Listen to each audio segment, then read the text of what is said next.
1950년대 이후로는 종교의 그 세력이 계속 확장되는 분위기는 아니었거든요. 전혀 이제 기독교적 배경이 없는 한국에서 이렇게 폭발적인 성장을 한 거죠. 사실 아시아권에서 카톨릭이 됐든 개신교가 됐든 이렇게 우리나라처럼 한 20% 가까이 되는데 종교 인구에 이렇게 기독교 비율이 큰 나라들이 또 없거든요. 그래서 그 배경에는 이제 분명히 어떤 한국적인 동기가 있다는 거죠. 안녕하십니까. 멸종위기 1급 토종문화심리학자 한민입니다. 반갑습니다. 사람들이 종교를 왜 믿는지 종교의 기능에 대해서 설명 부탁드립니다.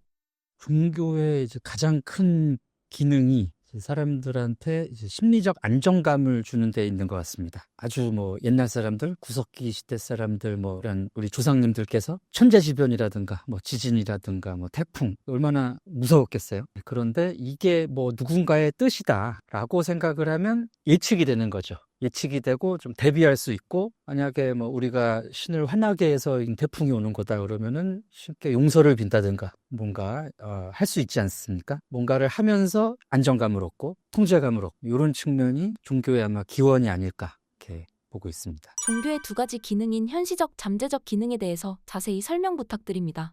종교도 일종의 문화라고 볼 수가 있는데, 문화라는 것은 사람들이 예전부터 살아오던 어떤 환경에 적응하기 위해서 만들어낸 사고 체계, 사상 체계라고 볼 수가 있겠는데요. 그래서 이 환경에서 제일 잘 살아남기 위해서는 이러이러한 가르침을 따라야 된다, 이런 규칙들을 지켜야 된다, 이런 게 종교에도 분명히 포함이 돼 있죠. 대표적인 게 힌두교에서 소고기를 안 먹는다든지, 이슬람교라든가 유대교에서 돼지고기를 안 먹는 것이 그 대표적인 예입니다. 힌두교, 인도라는 지역은 이제 농경 문화권이고 사람들이 농사를 지어서 먹고 살아왔는데, 소가 이 농경에 굉장히 중요한 일을 하잖아요. 근데 먹을 게 없다고 해서 소를 잡아먹어버리면 살아남을 수가 없으니까 이제 농사를 못 짓고 소출이 줄고 할 테니까, 그래서 우리가 어떤 경우에도 소고기를 먹으면 곤란하다, 소를 죽이면, 이런 식의 가치관을 발전시키는 과정에서 초자연적인 존재를 상상하게 되는 거죠. 이 소를 먹지 말라는 명령을 이제 사람이 내린다면은 사람들이 안 지킬 수 있거든요.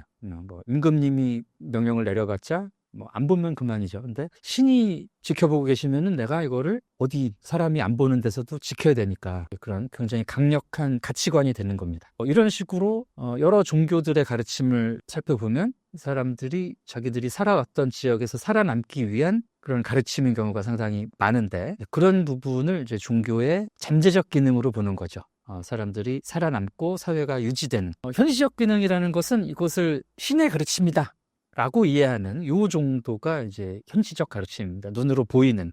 왜 그런 가르침을 따르세요? 왜 그런 규칙이 있죠? 라고 물었을 때, 이건 신의 가르침이니까 우리가 지켜야 된다 라고 얘기하는 부분이 이제 눈에 띄는 현시적 기능이고, 신의 가르침이 궁극적으로 이 사람들을 잘 살아남게 해주는, 사회를 유지할 수 있게 해주는 부분이 잠재적 기능입니다. 그렇다면 동성애도 현시적, 잠재적 기능 관점에서 설명이 될 수 있을까요? 그렇죠. 전 근대 시대는 인구가 굉장히 중요했습니다. 군대, 전투력이기도 했고 생산력이기도 했고 세금의 근원이기도 하고 하니까, 인구를 늘리려면 사람들이 남녀가 결혼을 해서 아이를 낳아야 된다는 거죠. 그래서 대부분의 전통사회는 일부 다처인 경우가 많습니다. 머릿수를 많이 유지를 해야 되니까. 근데 동성애라는 것은 이제 동성, 남자, 여자 이렇게 결혼을 하게 되거나 하면 아이를 낳을 수가 없기 때문에 인구의 관점에서 굉장히 손해가 되는 식의 결혼 방식이라는 거예요. 그래서 이 종교 자체가 과거에서부터 사회 유지를 위한 가르침이다 보니까 동성애에 대해서 대부분은 부정적인 입장을 취하는 종교들이 많습니다. 종교 권력이 세속 권력과 대등하거나 능가했던 사례가 있나요?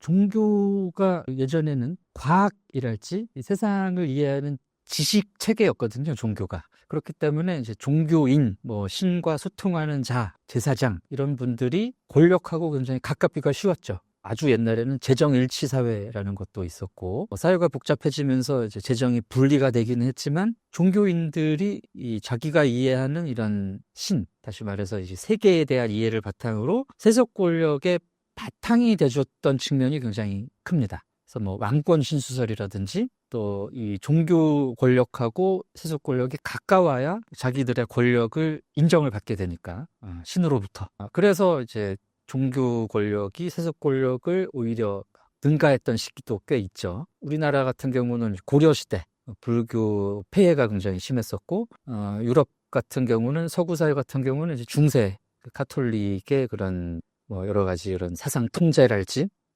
이런 일들이 종교 권력이 세속 권력을 능가했던 시기로 볼 수 있겠습니다. 저서 내용에서 사상통제 사례로 갈릴레이, 마녀사냥 이야기가 있는데요. 좀 더 자세한 설명 부탁드립니다.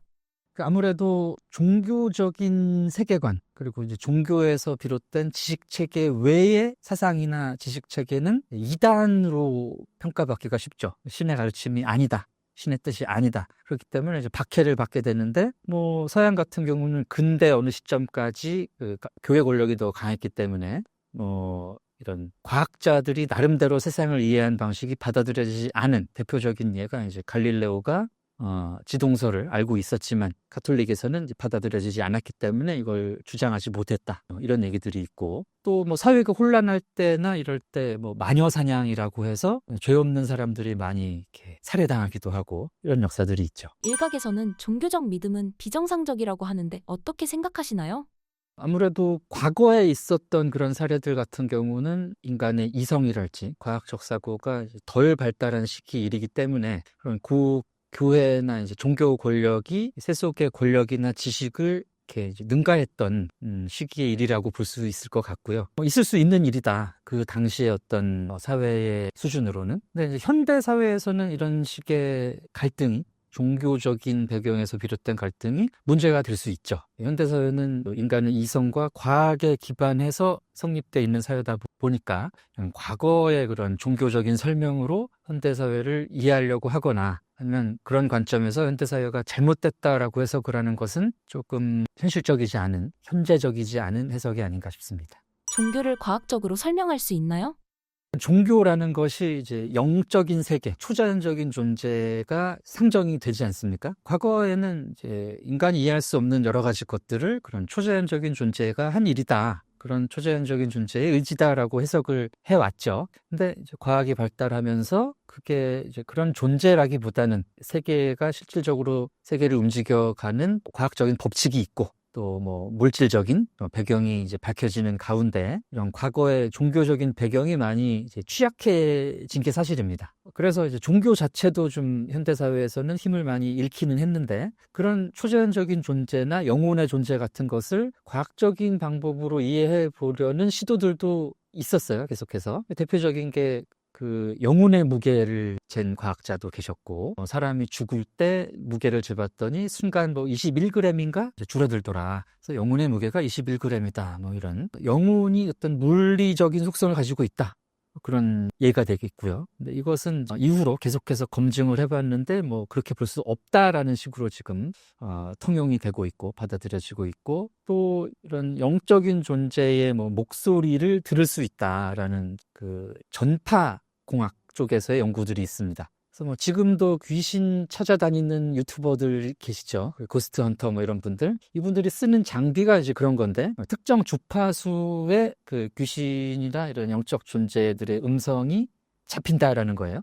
이 연구를 사실 발명왕 에디슨 씨가 했었습니다. 과거에. 말년에 한 연구이기 때문에 이게 완전히 과학적이다라는 평가는 받지 못하고 있는데 계속 뭐 연구가 되는 분야기는 해요. 그리고 임사체험이라는 사람들이 사망했다가 의학적으로 사망 판정을 받았다가 다시 이제 살아난 케이스들이 좀 있는데 사람들이 어떤 공통적인 경험을 얘기를 한다는 것이죠. 빛의 터널을 뭐 빠져나갔다든지 굉장히 뭐 마음이 평안해지고 어떤 영적인 존재를 거기서 만났다라든가 그런 증언들이 일치를 해요. 반복적으로는 확인이 되는데 사실 검증하기는 어렵죠. 검증하기는 어렵고 그런 어떤 임사 체험 시에 만났던 존재라든지 들었던 봤던 장면들이 인간 종의 호모사피엔스 종의 어떤 보편적인 뇌 구조라든지 뇌 작용 때문이다라고 설명하는 또 학자들도 있기 때문에 임사 체험한 사람들이 많이 있다고 해서 사후 세계가 존재한다는 증거다라고 이렇게 보기는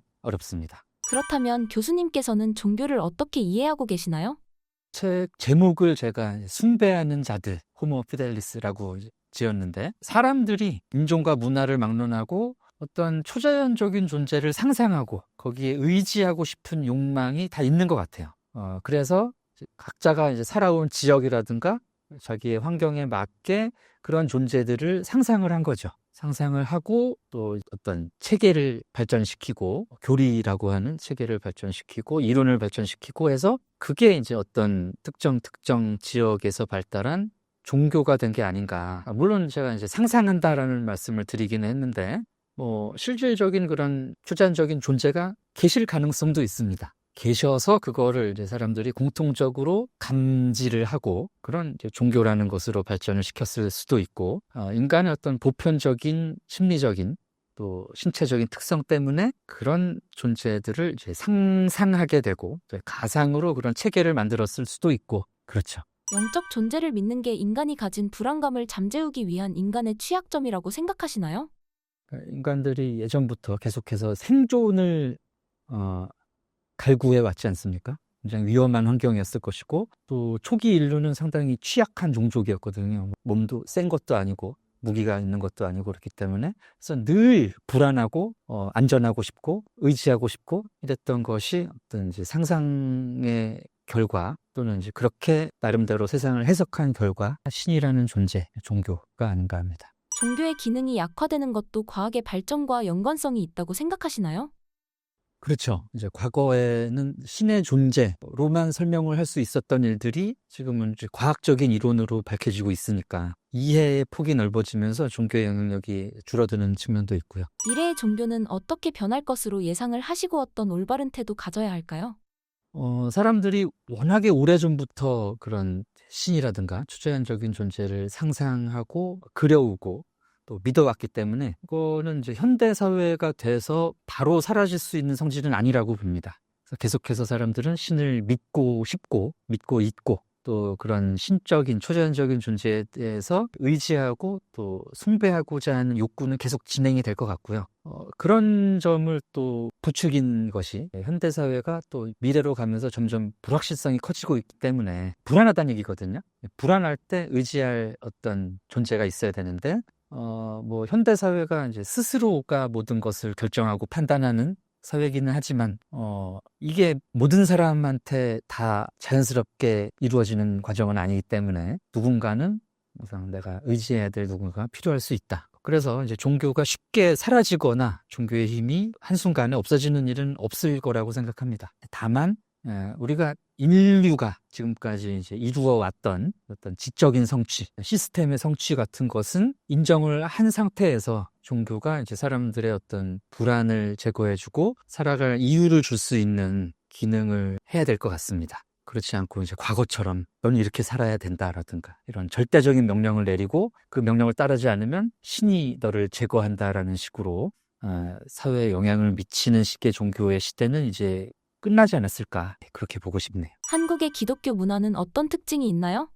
예, 한국 기독교가 굉장히 빨리 성장을 한 케이스거든요. 천주교도 그렇고 개신교도 그렇고 특히 개신교의 성장세가 굉장히 빨랐는데 동양 여러 나라 중에 이제 기독교, 개신교 비율이 한국처럼 높은 나라가 일단 없습니다. 그리고 한때는 교회가 7만 개가 넘었었고요. 최근에는 5만여 개라고 되는데 또 한때는 역시 세계 10대 교회 중에 7개가 한국에 있었고 지금도 이제 1위는 한국이에요. 여의도 순복음교회. 근데 이제 이렇게 교회가 개신교가 한국에서 빨리 성장한 이유는 일단 이제 한국 사람들이 이 개신교라는 것을 기독교라는 것을 이제 좀 구분을 할 필요가 있는데 기독교라는 용어는 개신교와 천주교가 합쳐진 것이고 우리가 보통 뭐 교회라든가 흔히 이제 기독교라고 얘기하는 부분에는 개신교가 굉장히 크죠. 개신교의 성장에 이제 영향을 미친 데는 한국 사람들이 이 개신교라는 종교를 20세기 초반에 미국을 통해서 받아들이면서 이게 그 어떤 새로운 가치관, 우리가 이제 유교 국가였잖아요.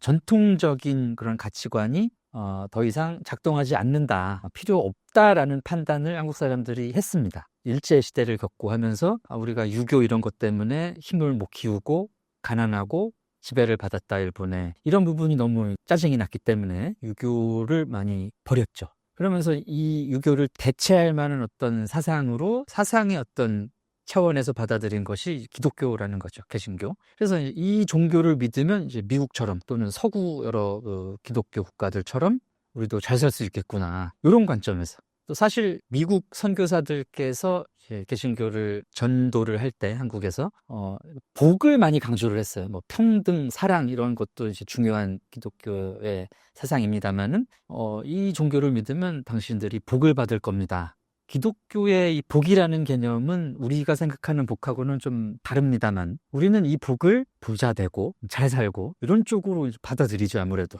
그래서 실질적으로 이 기독교, 개신교라는 것을 이 종교를 믿으면 내가 부자가 될 것이다라는 식으로 받아들였던 측면이 작다고 볼 수가 없습니다. 실제로 그리고 한 7, 80년대 한국 개신교가 정말 엄청난 성장을 할 때 한국 사회가 경제적으로 많이 또 성장을 했잖아요. 그래서 정말 이 종교가 우리를 부자로 만들어 준다라는 생각도 아마 이어졌을 것 같습니다. 그렇다면 외국의 사례와는 다르다고 보면 되나요? 그렇죠. 예, 유럽 같은 경우는 개신교보다는 카톨릭의 세가 큰데 카톨릭은 뭐 20세기 이후로 계속해서 좀 하향세였고 미국은 이제 프로테스탄트 개신교의 나라였고 또 계속해서 개신교의 세가 강했던 것이 사실입니다. 근데 이 1945년 1950년대 이후로는 종교의 그 세력이 계속 확장되는 분위기는 아니었거든요. 전혀 이제 기독교적 배경이 없는 한국에서 이렇게 폭발적인 성장을 한 거죠. 사실 아시아권에서 카톨릭이 됐든 개신교가 됐든 이렇게 우리나라처럼 한 20% 가까이 되는데 종교 인구에 이렇게 기독교 비율이 큰 나라들이 또 없거든요. 그래서 그 배경에는 이제 분명히 어떤 한국적인 동기가 있다는 거죠. 그것이 이제 제가 생각했을 때는 어떤 새로운 세상을 살아갈 가치관이다. 이런 식으로 우리가 살아가게 되면은 잘 살 것이다. 라는 믿음이 있었을 것이다. 저서에서 한국인들에게 기독교가 폭발적 성장을 한 이유로 미륵과 관련해서 설명해 주셨습니다. 자세한 이야기가 궁금합니다. 불교뿐만 아니라 뭐 한국의 전통적인 신앙과 기독교의 신앙 체계가 좀 유사한 측면이 있습니다. 일단 이제 미륵이라는 부처님이 불교에 계신데 이분은 그 미래불이에요. 미래에 오셔가지고 우리를 구원해 주실 거다라는 일종의 구세주죠. 그래서 미륵 신앙 자체가 구세주 신앙인데 기독교가 구세주 신앙이다 보니까 이게 좀 맞았던 측면이 있지 않았나. 한국 사람들이 거의 삼국시대부터 미륵 신앙을 가졌었거든요. 살기 힘들 때 미륵님을 기다리면서 이 현실을 이겨내고 이런 게 이제 미륵신앙인데 도초에 뭐 돌미륵 뭐 온 천지사방에 미륵불이 있습니다. 그만큼 이제 구세주를 기다렸던 사람들이다. 또 하나는 그 무속신앙의 중요한 신이 어떤 인간계의 존재가 신이 되어가는 과정 이게 어떤 고귀한 누군가가 죽음 또는 엄청난 고난을 겪고 다시 살아나서 신적인 존재가 되는 게 한국 무속 설화의 어떤 구조거든요. 예수님이라는 분이 하나님의 아들이라는 굉장히 고귀한 분인데 인간의 신분으로 세상에 와서 죽음을 당하시고 또 부활을 하시고 뭐 이런 측면이 이런 우리가 생각해왔던 사람이 신이 되는 과정 굉장히 또 친근감이 있고요. 또 하나는 이제 불교의 삼신설이라는 이론 체계가 있는데 부처님이라고 그 절에 가면은 계시는 이런 동상들 은 사실 어떤 특정 인물이 아닙니다. 어떤 교리라든가 어떤 세상을 움직여가는 원리를 상징한 거예요. 그래서 그게 사람의 모습으로 온 게 석가모니불이고 또 어떤 부분을 상징한 게 뭐 무슨 부처님이고 이런 이론 체계가 있거든요. 그래서 절에 가면은 이제 부처님이 한 분 계시고 왼쪽에는 또 어떤 분 있고 오른쪽에 어떤 분 있고 해서 마치 부처님 3종 세트 마냥 이렇게 세 분이 삼존불이 계신 걸 볼 수가 있는데 기독교에도 이 그 삼위일체설이라는 이론이 있지 않습니까? 하느님께서 자신을 세상에 사람의 모습으로 본인이 내려오신 게 예수님이고 또 돌아가셨다가 부활하시고 승천하셔서 다시 인간에게 신의 뜻으로 임하시는 게 이제 성령이라는 존재죠. 근데 이 세 위상은 하나라는 거예요. 이게 이제 우리가 과거부터 받아들여 왔던 우리를 다스리는 우주를 주관하는 원리께서 사람의 모습으로도 오셨다가 뭐 우리 곁에 항상 또 계시고 이게 우리의 어떤 전통적인 신앙 체계였던 거죠. 믿었던 분의 이름만 바꾸면 되는 정도의 굉장히 간편한 방식으로 기독교를 받아들인 게 아닌가 이렇게 볼 수 있을 것 같습니다. 한국 기독교만의 특징은 무엇인가요? 특히 이제 개신교에 한정지어서 말씀을 드릴 수 있을 것 같은데, 미국도 그렇고 이제 다른 유럽이나 다른 나라의 이 개신교 계통의 종교에는, 한국 개신교회는 다른 나라의 개신교 전통과는 달리 한국 개신교회는 약간 이제 신비주의적 전통이라고 할 수 있는 것들이 있습니다. 무슨 말씀이냐면, 신과 내가 직접 만날 수 있다라는 어떤 믿음이에요. 성령을 굉장히 강조를 하고, 옛날부터 1908년 20세기 초반부터 개신교가 한국에 전파될 때부터 목회자라든지 이런 분들이 성령 체험을 되게 강조를 하셨어요. 그리고 이런 게 이제 현재도 이어져서 기도를 열심히 하면은 직접 거의 내가 이제 하나님의 음성을 듣는다든가, 내 기도가 직접 하나님께 이제 전해질 수 있다든지, 이런 식의 믿음이 있습니다. 그래서 이제 신비 체험을 강조하고, 꿈에 봤다라든가, 음성을 들었다라든가, 기도하다가 누구를 뵀다라든가, 이런 얘기들이 굉장히 흔하죠. 카톨릭에서는 이런 얘기들을 거의 안 해요. 그리고 이제 그런 얘기를 누가 해도 상당히 의심을 하고, 또 그 교단이라든가 이런 체계적인 검증을 요구를 하는데, 한국 개신교는 이제 그런 검증 절차가 없고, 상대적으로. 그리고 또 본인이 강하게 주장을 하면은 믿는 편이죠. 그래서 이제 그런 부분이 우리의 전통 종교인 무속하고도 좀 닮아 있는 부분이 있다. 무속 자체가 어떤 신내림, 나에게 내가 직접 신과 만날 수 있는 이런 체험을 강조하는 종교다 보니까, 그래서 그런 신비 체험을 강조하는 부분이 무속의 전통에서 온 것이 아닌가 볼 수 있을 것 같습니다. 그렇다면 같은 종교라고 해도 나라마다 신앙 형태가 다른 이유로 문화 심리학적 배경이 있나요? 그렇죠. 이제 문화심리학이라는 게 사람들의 보편적인 욕구는 있는데, 그 욕구를 충족하는 방식의 차이거든요. 방식의 차이라고 볼 수가 있는데, 신을 섬기고 신의 존재를 느끼고 신께 다가가고자 하는 욕구는 보편적일 수 있죠. 근데 이제 한국 사람들은 제 견해로 신을 만나되 좀 더 가까이에서 직접적으로 만나고 싶은 거예요. 그래서 누구 이제 성직자를 통해서 얘기를 듣는다든가, 이거로는 좀 부족하고, 내가 기도해서 직접 내 말씀도 좀 전하고 싶고, 말씀도 좀 듣고 싶고, 이런 욕구가 더 큰 게 아닌가, 그렇게 보고 있습니다. 책을 집필하시면서 만났던 한국인들만의 특별한 욕구가 있을까요? 개신교 쪽 배경이 좀 있거든요. 그래서 어렸을 때 제가 경험하고 체험한 바로, 일단 기도를 되게 열심히 하세요. 새벽 기도, 철야 기도, 또 이제 여름, 겨울 이런 때 기도원 이런 데 들어가서 기도하시는 분들도 계시고, 굴에 들어가서 성경에도 사실 나옵니다. 예수님이 광야에서, 어떤 산에서 모세가 산에서 기도했다, 그런 거를 이제 나도 하고 싶은 거죠. 그런 욕구도 굉장히 강하고, 부흥회라는 행사가 있습니다. 개신교회는. 부흥회가 이제 거의 이 신도들이 성령 체험을 직접 경험하는 그런 행사예요. 그래서 이제 상당히 영적으로 업된 분위기가 연출이 되고, 그중에 이제 일부 여러분들은 이제 소위 방언이라는, 역시 이제 성경에 나오는 성령의 은사인데, 다른 나라 말을 하는 겁니다. 외국어 또는 고대의 언어를 내 입에서 갑자기 하는 거예요. 원래는 예수님의 뜻을 보다 여러 나라 사람한테 전해라라고 이렇게 내려지는 은사라고 하는데, 그런 걸 하는 분들도 나오시고, 트랜스 상태라고 할 수 있는, 우리말로 하면 신들린 상태가 돼서 그런 뭔가 누군가와 얘기를 하시는 분들도 계시고, 근데 본인들은 이제 신과 만났다 이렇게 주장을 하시죠. 그런 게 실제로 경험을 했습니다, 저도. 한국인의 종교 행위가 신을 감동시키는 것에 초점이 맞추어진 이유는 무엇인가요? 한국의 전통 종교 무속이라는 종교가 인간의 현실적인 문제를 해결하기 위한 종교입니다. 사실 내세관도 마땅치 않고, 당장 이제 내가 어떤 도움이 필요한 부분이 있으면 신을 모셔다가 내 부탁을 하는 거예요. 근데 이것을 이제 굿이라고 하는데, 이 굿이 굉장히 옛날 굿을 보면 오래 했고요. 12거리 해가지고 5박 6일 일주일 이렇게도 했고, 큰 굿 같은 경우에는 24거리 해서 열을 넘어가는 곳도 있고, 또 각 거리에는 춤과 노래, 음식, 종합 예술을 신에게 이렇게 보여드리는 겁니다. 신이 사실 천개의 존재고 인간의 도움을 안 들어줘도 돼요. 근데 이 인간들이 하는 걸 보니까 너무 갸륵해, 너무 흐뭇해. 이렇게까지 나한테 한다고? 이렇게 내가 좋아하는 거 어떻게 알고, 이렇게 음식도 쫙 깔아놓고, 내가 음악 좋아하는 거 어떻게 알고, 이렇게 밴드도 불러가지고 다 연주도 해주고. 옛날에 어떤 무당들은 기회도 굉장히 뛰어났거든요. 춤도 굉장히 아름답고 그러면서 이제 흐뭇하게 이제 한잔 하시면서 이렇게 보다가 여기 왜 왔더라? 그래서 보니까 이제 누가 이제 자기가 이런 문제가 있으니까 좀 해결해 주세요 막 하는 거예요. 그래서 이제 어떤 신 같은 경우는 이 정도는 안 돼 하면서 이렇게 삐져서 가시는 분들도 계신데 그럴 때마다 다시 부탁을 하는 게 이제 구세 거리라는 개념입니다. 가지 마시고 이 말도 좀 들어보세요. 그래서 또 새로운 음식이 나오고 새로운 춤이 나오고 하니까 이제 가려다가 마음에 안 들어가지고 좀 하다가 이건 괜찮은데 하면서 이제 감동을 받는 거죠. 여기서 나온 말이 지성이면 감천이라는 뜻입니다. 사람이 이렇게까지 하면 신이 내 부탁을 들어줄 것이다.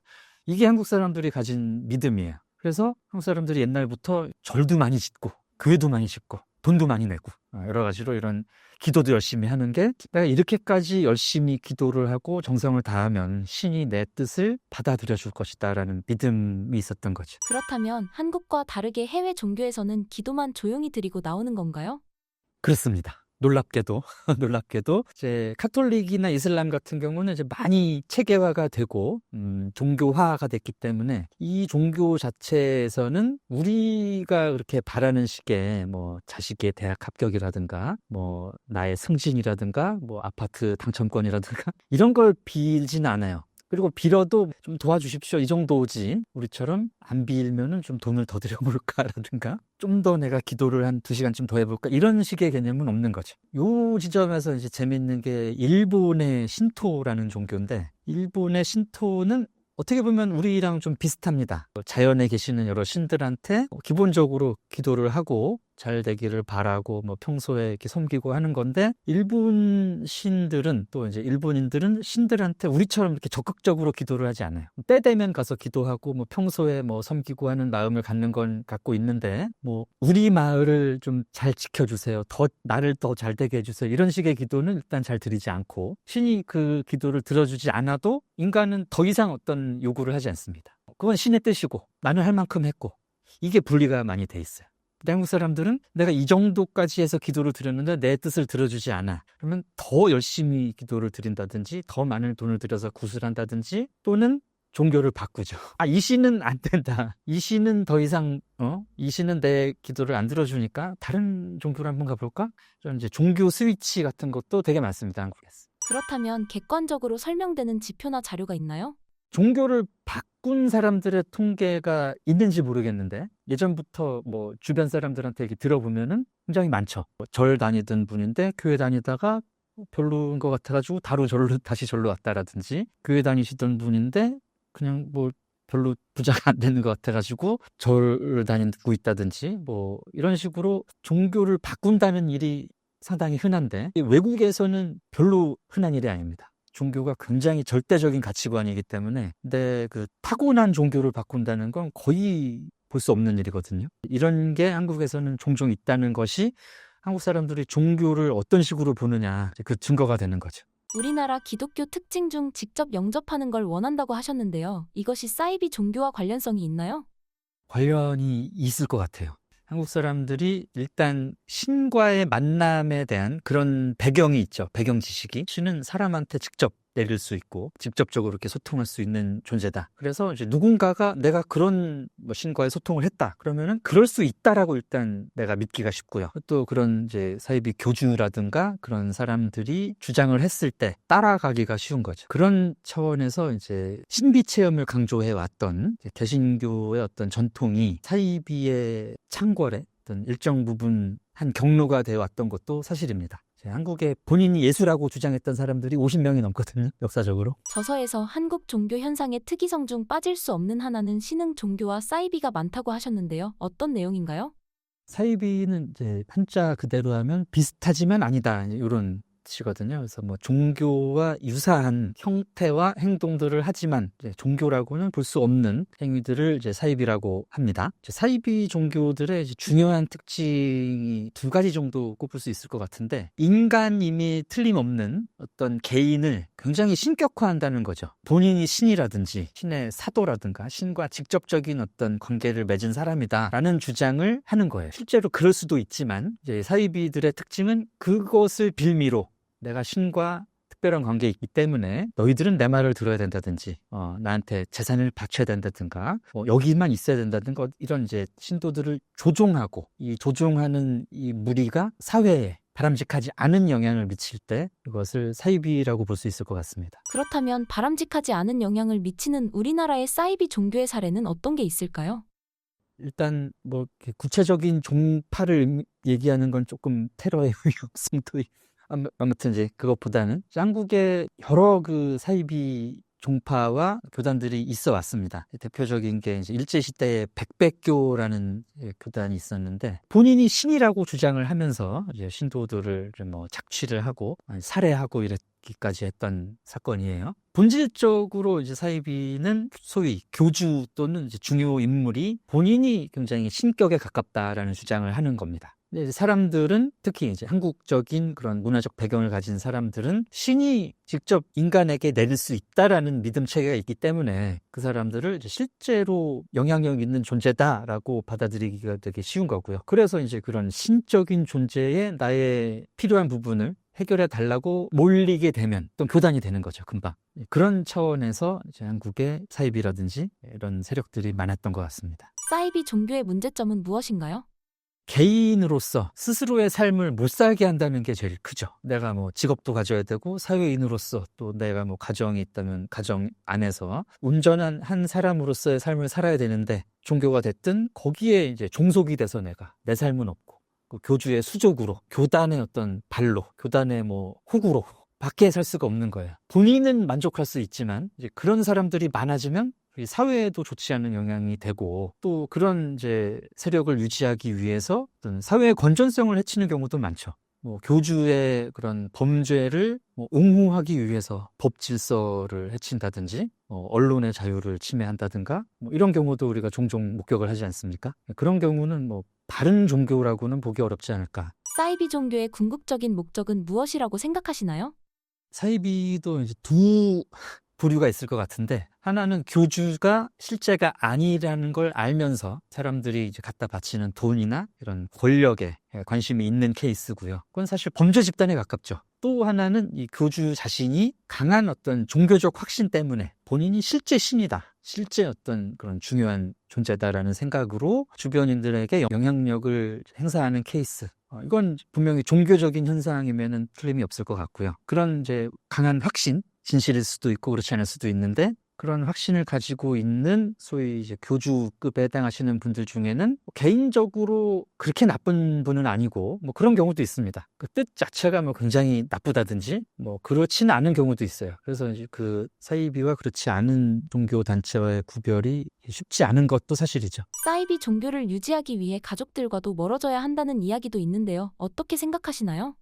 그런 요구를 하면 이제 사이비라고 의심을 해야 되죠. 제대로 된 종교라면 그리고 또 미래에까지 존속될 종교라면 이 사람들이 자기가 자기로서 개인의 자기의 그런 정체성을 가지고 사회인으로서든 신앙인으로서든 자기 삶을 독립적으로 가지고 갈 수 있어야 된다고 봅니다. 근데 아무리 종교적인 뭐 존재가 중요하고 종교가 중요하다고 해서 이 사람의 이런 자기 결정권을 침해한다든가 자기가 뭐 스스로 성장하고 공부하고 나아갈 수 있는 권리 이거를 침해하면서 그 종교적인 이분만 섬겨라 라는 것은 과거의 종교의 모습이 아닌가. 현재와 미래에 맞는 종교의 모습은 아닐 거라는 거죠. 그렇다면 교주를 신격화하거나 폐쇄적인 환경을 조성하는 것이 사이비 종교를 유지하는 방법이라고 생각하시나요?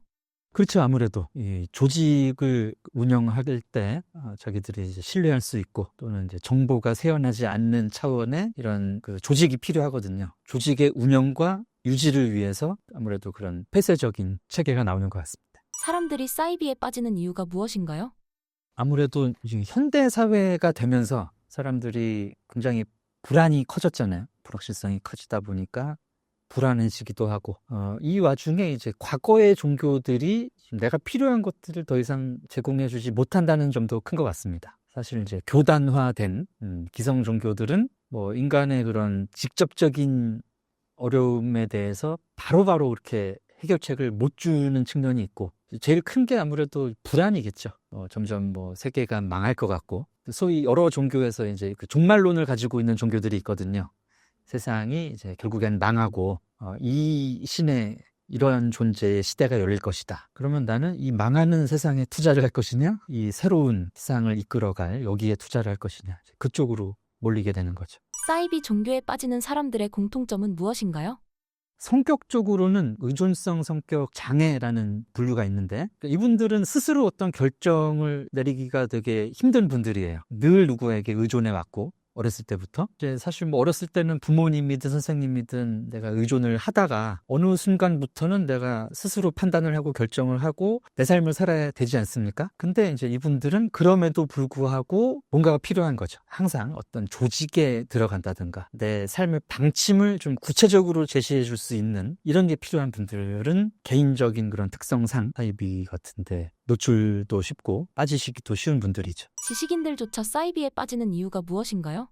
자기가 똑똑하다고 믿는 사람일수록 자기가 한 번 믿기 시작한 일을 부정하려고 하지 않습니다. 오히려 이제 어느 정도 덜 스마트한 분들은 새로운 지식이 나오고 하면은 내가 지금까지 알고 있던 게 틀렸나 하면서 새로운 걸 받아들일 수 있거든요. 똑똑한 분일수록 이제 완고해진다는 거죠. 내가 굉장히 여러 나름의 검증 체계를 거쳐서 내가 이 믿음을 갖게 됐어요. 그럼 이제 웬만해서는 안 바꾸는 거예요. 반대되는 증거가 아무리 제시가 돼도 섬기는 분이 사실은 신이 아닌 것 같은데 일부러 막 굳이 안 보려고 해가면서 믿음을 유지하려는 측면이 있습니다. 지식인의 함정이라고 볼 수도 있죠. 사이비에 한번 빠진 사람들이 쉽게 돌아오지 못하는 이유가 무엇인가요?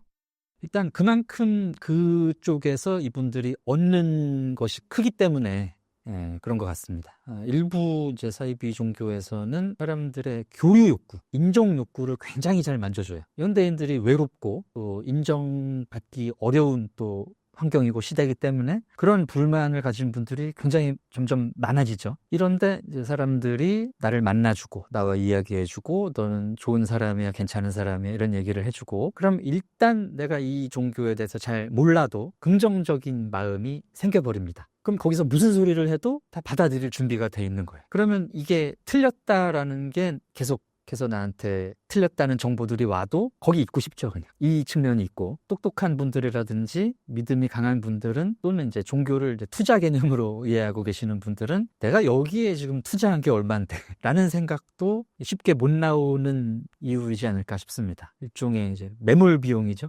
경제 채널이니까. 앞에서 말씀하신 내용 중에 투자한 게 얼마인데 라는 건 어떤 내용인가요?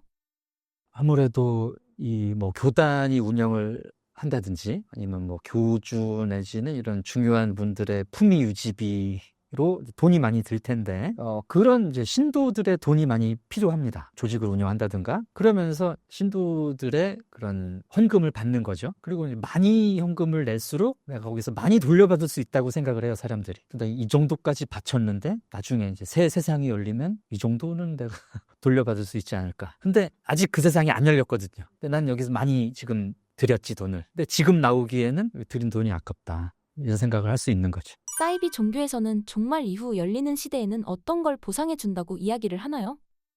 일단은 이제 영생이라는 측면이 있고요. 다른 사람들은 다 죽을 건데 너희들은 안 죽는다. 또는 이제 실질적인 이제 물리적인 영생을 꿈꾸는 분들도 있습니다. 안 죽는다, 사람이. 뭐 어떤 영적인 그런 의미가 아니라 지금 이 존재 그대로 영원히 살 수 있다. 또 하나는 또 이제 새로운 세상이 열렸을 때 거기서 이제 내가 갖게 될 권력과 실제적인 부에 관심이 있는 분들도 있을 것 같아요. 사실 이제 종말론을 가지고 있는 종교들은 이게 상당 부분 상징적인 의미일 수가 있고 또는 상징이 아니더라도 해석을 굉장히 조심해서 해야 되는 해석이 사실 열려 있는 측면이 있는데 그 이제 사이비라든가 이런 사람들은 이 종말론을 굉장히 자기 입맛대로 해석을 하는 거죠. 이 뭐 지금 이런 뭐 기후 변화라든가 이런 게 종말의 증거고 뭐 지금 러시아 전쟁 이게 그런 여기 나오는 이거고 그리고 여기 예언된 이게 이분이고 그러니까 당신은 여기에 지금 기대야 되고 그런 이제 해석의 구체성이 들어갈수록 의심을 좀 해보셔야 되는 거죠. 사이비 종교는 없어지지 않고 삶이 힘들어질수록 더 많아질까요? 그렇죠. 계속 불안해하는 사람들은 있고 기댈 게 필요한 사람들은 있으니까요. 엄청나게 많아질 것 같지는 않습니다. 왜냐하면 이제 현대 사회가 이만큼 지속되어 오면서 사람들도 스스로를 돌아볼 수 있는 능력이 생겼고 또 이제 실존이라고 할까요? 스스로 내가 나의 삶의 의미를 찾아갈 줄 아는 그 정도의 어떤 지적인 능력 많이 좀 도달을 했다고 생각하기 때문에 그렇게 이제 밑도 끝도 없이 나의 모든 것을 바쳐가면서 사이비랄지 확인되지 않은 정보에 그렇게 기대시는 분들이 그렇게까지 많을까 이런 생각을 하고 있는데 모르겠습니다. 앞으로 좀 더 그 과격한 종말의 증거 같은 게 나타난다면, 예를 들어서 뭐 소행성이 하나 때려박든가 화산이 큰 게 하나 터진다든지 3차 대전의 어떤 전조 같은 게 있으면은 확 몰릴 수 있겠죠. 그런 계기로 인해서. 우리나라에서 무당이 계속해서 늘어나는 이유가 무엇인가요? 일단은 기성 종교의 그 인구 비율이 계속 줄고 있거든요. 그러면서 이제 본인이 종교가 없다, 무교라고 주장하는 분들이 이제 늘어나고 있는데, 한국은 과거부터 무속, 이제 샤머니즘 계통의 이제 무속 신앙이 굉장히 일반적이었던 나라고, 신앙 체계죠. 믿음 체계가 있던 나라이기 때문에 내가 종교가 없다고 생각을 하면서도 돈 벌어 가던가 부적을 쓰든지 뭐 구슬하든지 이런 분들이 굉장히 많습니다. 뭐 그런 수요가 있기 때문에 무당이 늘어날 수도 있고, 또 이 무당이 되려면 이제 신내림을 받아야 되는데, 이 신내림의 근거가 되는 것이 약간 이 정신적인 문제하고도 혼동되기가 쉬워요. 실제로 어떤 신이 나한테 영향을 미쳐서 신내림이라는 과정을 통해서 무당이 되는 분들이 늘어났을 수도 있고, 또는 이제 정신적으로 힘든 분들이 내가 어떤 뭐 환청이랄지 이런 정신적인 문제를 어떤 신의 존재로 잘못 해석을 하고 또 좀 나쁜 무당을 만나가지고 신내림을 억지로 받게 하는 케이스들도 있을 것 같고 그렇습니다. 역사적으로 어떤 특징이 있을 때 무당이 많아졌나요? 우리나라에서 이렇게 무당이 막 늘어났다 이렇게 볼 수 있었던 때는 없고요. 삼국시대 이후로 우리가 불교를 많이 숭앙을 하면서 무속 쪽은 인간으로 산으로 이렇게 들어간 게 사실이고, 또 조선시대도 이제 유교 국가였기 때문에 이렇게 드러내놓고 막 무업을 하거나 늘어나고 이런 적은 이제 많이 없습니다. 오히려 지금처럼 현대사회, 오히려 이제 21세기가 들어서 눈에 띄게 늘어나고 있는 건 차라리 요즘인 것 같아요. 영화 파묘, 무속인 컨셉의 예능 등 많이 양지화되었다고 생각되는데요. 그 배경을 어떻게 분석하셨나요? 그게 일단은 우리가 그 삼국시대 이후부터 무속을 그렇게 좋게는 안 봐왔었어요. 특히 이제 조선시대는 더 그랬고, 일제강점기에도 더 그랬고, 또 현대한국의 초반기, 50년대, 60년대, 70년대까지만 해도 이게 이제 미신타파다 해가지고 상당히 이 무당들을 천시를 했었습니다. 근데 최근에 이렇게 무당, 무속에 대해서 사람들이 좀 친근함도 갖고, 여러 뭐 종교라든지 사람들이 뭐 선택할 수 있는 뭐 직업군, 내지는 예능에서도 이렇게 등장을 하는 걸 보면은 사람들이 이제 더 이상 무속, 무당을 질 낮은 거다, 미신이다, 이렇게 미개하다라고는 생각을 안 하게 된 것 같습니다. 이거는 뭐 문화적 입장에서는 바람직한 일일 수도 있어요. 그러니까 우리의 어떤 배경이지 않습니까? 한국 사람들의 심리적인 배경이 무속이고, 무당들이 또 그런 역할들을 해오셨고 한데, 이게 미개하고 버려야 되는 거다라는 생각은 우리의 어떤 뿌리를 부정하는 걸 수 있거든요. 그래서 그런 쪽에서는 좀 우리의 뿌리라든지 전통을 좀 제대로 볼 수 있는 때가 됐다, 이렇게 보고 있습니다. 해외에도 무당이 있나요? 없진 않죠. 기독교 국가들에서도 또 이제 이슬람 국가에서도 무당에 해당하는, 다시 말해서 어떤 초자연적인 존재와 본인이 소통을 하고 사람들의 문제를 해결해 주는 사람들은 있습니다. 그 유럽 같은 경우는 이제 카톨릭이 워낙에 강세를 보이면서 이게 이제 옛날에는 뭐 마녀 취급도 당했었고, 또 이슬람 같은 경우도 유일신 종교이기 때문에 이런 사람들이 이제 공식적으로는 인정이 안 되고 있다고 그래요. 쉬쉬하면서 우리가 점집 찾아가듯이 이렇게는 이제 있다고 합니다. 우리처럼 이렇게 좀 최근처럼 특히나 많이 양지화되고 사회의 어떤 주요 종교처럼 받아들여지는 나라가 잘 없죠. 무당의 역할이 정확히 어떤 건지 궁금합니다. 그러니까 이제 과거에는 무당들이 그 제의를 담당을 한 게 제일 컸죠. 하늘의 제사를 지내고 뭐 산신의 제사를 지내고, 다음에는 이제 상담의 역할도 굉장히 컸던 것 같습니다. 사람들이 자기 문제를 해결하면서. 근데 웬만한 거는 굿까지 가지 않아도 그렇게 조금 내 고민 얘기하다 보면 해결되는 것도 많거든요. 그리고 또 마을이나 이제 지자체, 뭐 나라 같은 경우에 컨설팅의 역할도 빠지지 않고 지금도 좀 있는 것 같은 느낌이 드는데, 그렇죠. 내가 도움 받을 수 있는 거는 다 받는다는 느낌으로 뭐 하늘의 뜻은 어떠냐. 또 이제 과거 같은 경우는 이제 치료 굉장히 큰 비중이었죠. 의학이 지금처럼 발달하지 않았고, 또 의학의 혜택을 모든 사람들이 받을 수 없었을 때는 무당들이 금방 이렇게 뭐 푸닥거리 해서 금방 이제 낫게 해준다는 믿음. 마지막으로는 이제 엔터테인의 효과가 있었죠. 이제 아까 말씀드리기로 굿이 뭐 며칠씩 하루 종일 춤과 노래, 이게 되게 큰 볼거리고 구경거리고 했었을 겁니다. 그런 이제 전체 기능이 이제 과거의 종교의 기능이기도 하고요. 사회 유지하고 맞닿는 기능이기도 하고 그랬었죠. 그렇다면 현재는 제해 등 행사가 없나요? 뭐 지금도 공식적인 그런 게 있긴 있어요. 뭐 천신제, 풍어제 이런 쪽으로 그런 것도 이제 무당들이 하시고, 지금은 아무래도 이제 상담, 그래서 뭐 정신과 선생님이라든지 상담 선생님들의 이제 주된 경쟁 상대시고요. 또 치병 쪽도 이제 남아 있는 부분이 소위 그 귀신 들림에 의한 병, 이쪽은 이제 무당들이 지금도 꽤 많이 하고 계신 걸로 알고 있습니다. 신내림이 정확히 어떤 것이고 어떤 사람이 무당이 되는 건지 궁금합니다. 그 신내림이 그 무당이 선택한 사람들이 이제 신병을 먼저 앓기 시작을 하는데, 그 한국 무속에는 보통 이제 샤머니즘이라는 게 이제 이런 식의 종교를 의미합니다. 신적인 존재들이 사람을 하나 찍어요. 얘는 내 거다. 그래서 나의 제자다. 이렇게 찍고 이 사람은 이제 무당이 돼야 됩니다. 그럼 이 사람한테 신병이라는 증상이 나타나는데, 이게 뭐 헛게 보이기도 하고 헛게 들리기도 하고 되게 몸이 아프기도 하고 뭐 일이 잘 안 풀리기도 하고, 그래서 결국에는 내가 무당이라는 걸 받아들일 수밖에 없는 상황까지 이제 몰아가는 거죠. 그래서 이게 이 사람이 이제 내가 신을 받겠다 당신을, 그러면 이제 내림굿을 통해서 무당이 되는 거죠. 과거에는 이게 어떤 옛날에 우리나라에 특히 여성들이 무당이 많이 되셨고, 지금도 이제 마찬가지인데, 제가 그 학술적으로 좀 해석을 해본 결과는 전통 사회의 사회 활동이라든가 배우지도 못하셨고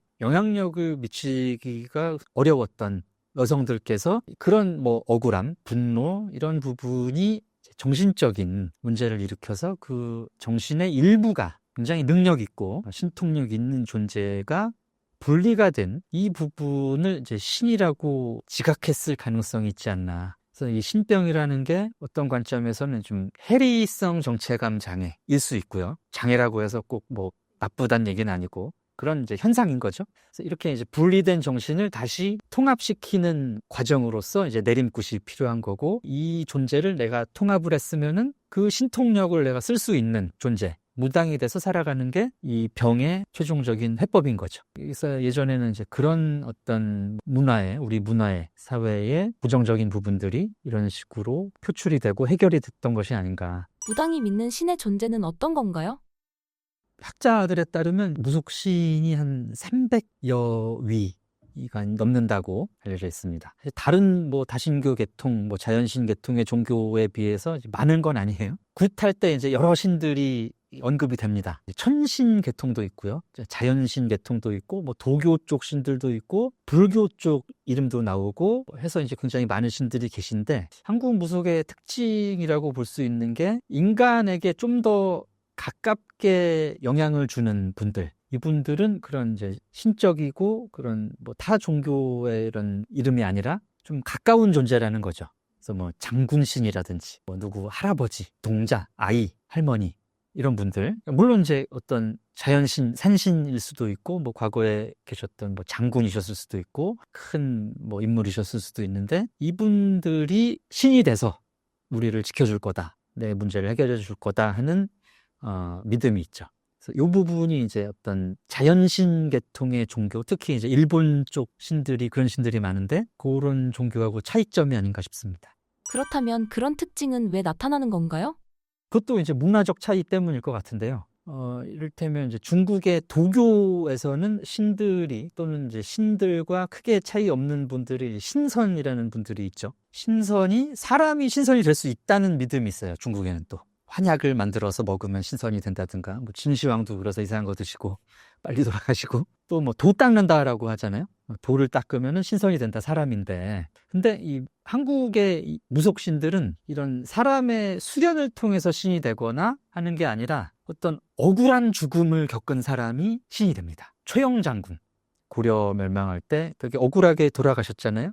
이성계 그 태조한테 죽음을 당하고, 본인은 뭐 큰 잘못은 없었는데, 그런 분들을 사람들이 기억을 하면서 저분이 돌아가셨다면은 엄청난 힘을 가진 신이 됐을 것이다, 그런 믿음이 있는 거죠, 우리나라는. 사람들이 샤머니즘에 열광하는 이유는 무엇인가요?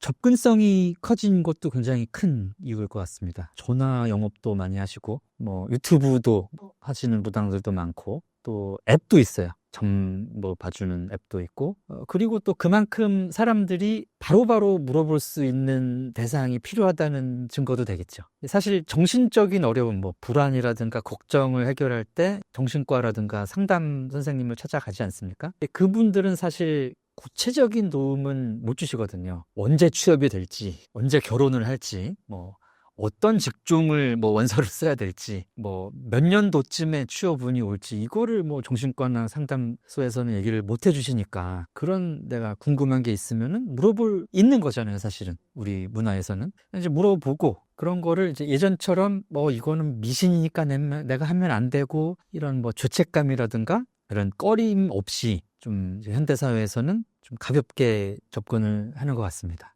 그렇다면 한국 사회에서 무속신앙은 망하지 않을 거라고 보시나요? 네네, 저는 당분간. 물론 조심은 하셔야 되겠죠. 필요 이상으로 너무 기대거나 여기 안 된다고 또 다른 데 계속 더 많은 돈을 투자를 하시거나 하는 시간, 거기 종속이 되고 이제 스스로를 잃는 이런 결과는 없어야 되겠습니다. 신간이 나오셨다고 들었습니다. 책을 쓰게 된 배경이나 느끼셨던 감정이 있다면 소개 부탁드립니다. 제가 이번에 숭배하는 자들, 호모 피델리스라는 책을 쓰게 됐는데, 저는 이제 문화심리학자입니다. 그래서 문화에 대해서, 문화와 사람들의 행동에 대해서 연구를 하다 보니까 종교라는 것도 지역에 따라서 이 특색이 굉장히 많이 나는 거죠. 그러면서 종교와 문화가 다르지 않다. 문화라는 게 사람들이 적응하기 위해서 만들어낸 어떤 가치관이라면 종교도 그런 가치관일 수 있고, 신의 존재가 개입이 되긴 하지만 신의 가르침이 결국 사람들을 잘 살아가기 위해서 나온 것들이 아닐까, 그런 관점에서 이제 문화라는 관점으로 종교를 한번 생각해 본 책입니다. 특히 이제 한국 문화와 한국의 종교에 대해서 좀 깊이 다뤄봤으니까 이제 관심 있는 분들은, 또 최근에 한번 점집 한번 가봐, 뭐 하루 한번 볼까 하는 생각이 드신 분들은 한번 읽어보시고, 믿음의 근원은 어디인가, 이 믿음을 어떤 식으로 내 삶을 위해서 활용을 하면 좋을까, 여기에 대해서 한번 생각해 보시면 좋을 것 같습니다. 감사합니다.